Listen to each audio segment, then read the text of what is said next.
بسم اللہ الرحمن الرحیم۔ دوستو، آج آپ کو حضرت عمر رضی اللہ تعالی عنہ کے دور خلافت کا ایک واقعہ سناتا ہوں جو کہ اسلامی تاریخ کے بہترین حکمرانوں میں سے ایک ہیں۔ ایک مرتبہ حضرت عمر رضی اللہ تعالی عنہ اپنے دور خلافت میں اپنے غلام اسلم کے ساتھ مدینہ کے ایک نواحی علاقے میں معمول کے چکر لگا رہے تھے کہ انہوں نے دور صحرا میں آگ دیکھی۔ انہوں نے کہا کہ لگتا ہے کوئی کیمپ ہے شاید، یا کوئی قافلہ ہے جو رات ہونے کی وجہ سے بستی میں داخل نہ ہو سکا۔ چلو جا کر ان کی دیکھ بھال کریں اور رات کو ان کی حفاظت کا بندوبست کریں۔ جب وہ وہاں پہنچے تو انہیں ایک عورت اور کچھ بچے ملے۔ بچے رو رہے تھے۔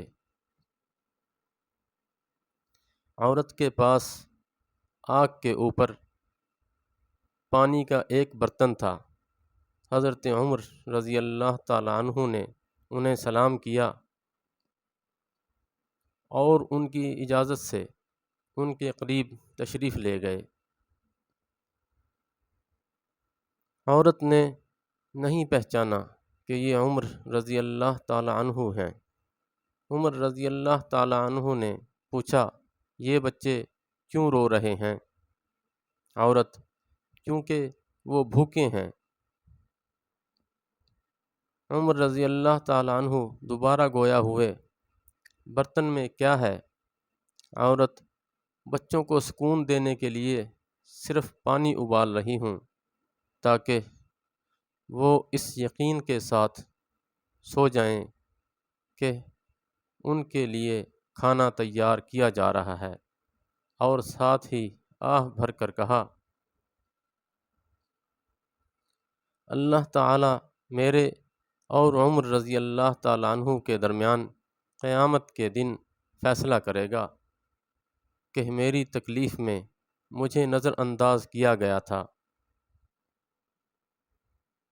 عمر رضی اللہ تعالی عنہ روتے ہوئے: اللہ تم پر رحم کرے، عمر کو تمہاری تکلیف کا کیسے پتہ چلے گا؟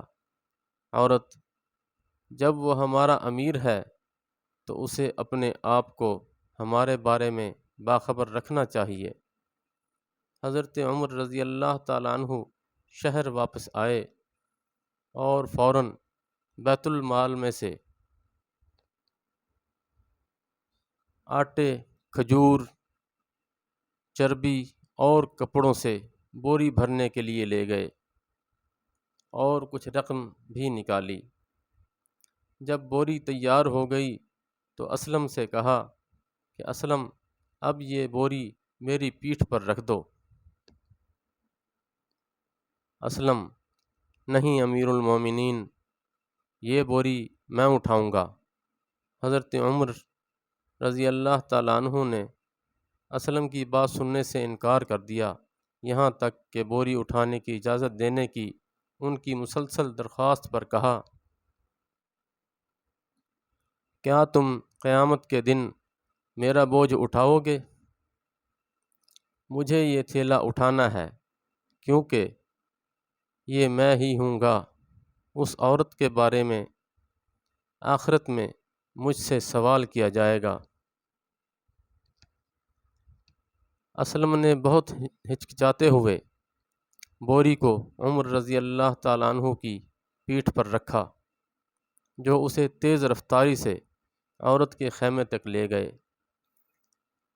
اسلم آپ رضی اللہ تعالی عنہ کے پیچھے پیچھے بھاگا۔ انہوں نے کڑاہی میں تھوڑا سا آٹا اور کچھ کھجوریں اور چربی ڈالی اور ہلانے لگے۔ انہوں نے اپنے منہ سے آگ کو بھڑکانے کے لیے پھونکا۔ اسلم کہتے ہیں، میں نے دیکھا کہ دھواں ان کی گھنی داڑھی سے گزر رہا تھا۔ تھوڑی دیر کے بعد کھانا تیار ہو گیا۔ انہوں نے خود گھر والوں کی خدمت کی۔ جب انہوں نے پیٹ بھر کر کھایا تو انہوں نے ان کے لیے جو تھوڑا سا بچا تھا وہ ان کے حوالے کر دیا۔ کھانے کے بعد بچے بہت خوش ہوئے اور خوشی سے کھیلنے لگے۔ عورت نے بہت شکر گزاری محسوس کی اور کہا، اللہ آپ کو آپ کے احسان کا بدلہ دے۔ در حقیقت آپ عمر کے بجائے خلیفہ کی جگہ لینے کے مستحق ہیں۔ عمر رضی اللہ تعالیٰ عنہ نے اسے تسلی دی اور کہا کہ جب تم کبھی خلیفہ سے ملنے آؤ گی تو تم مجھے وہاں پاؤ گی۔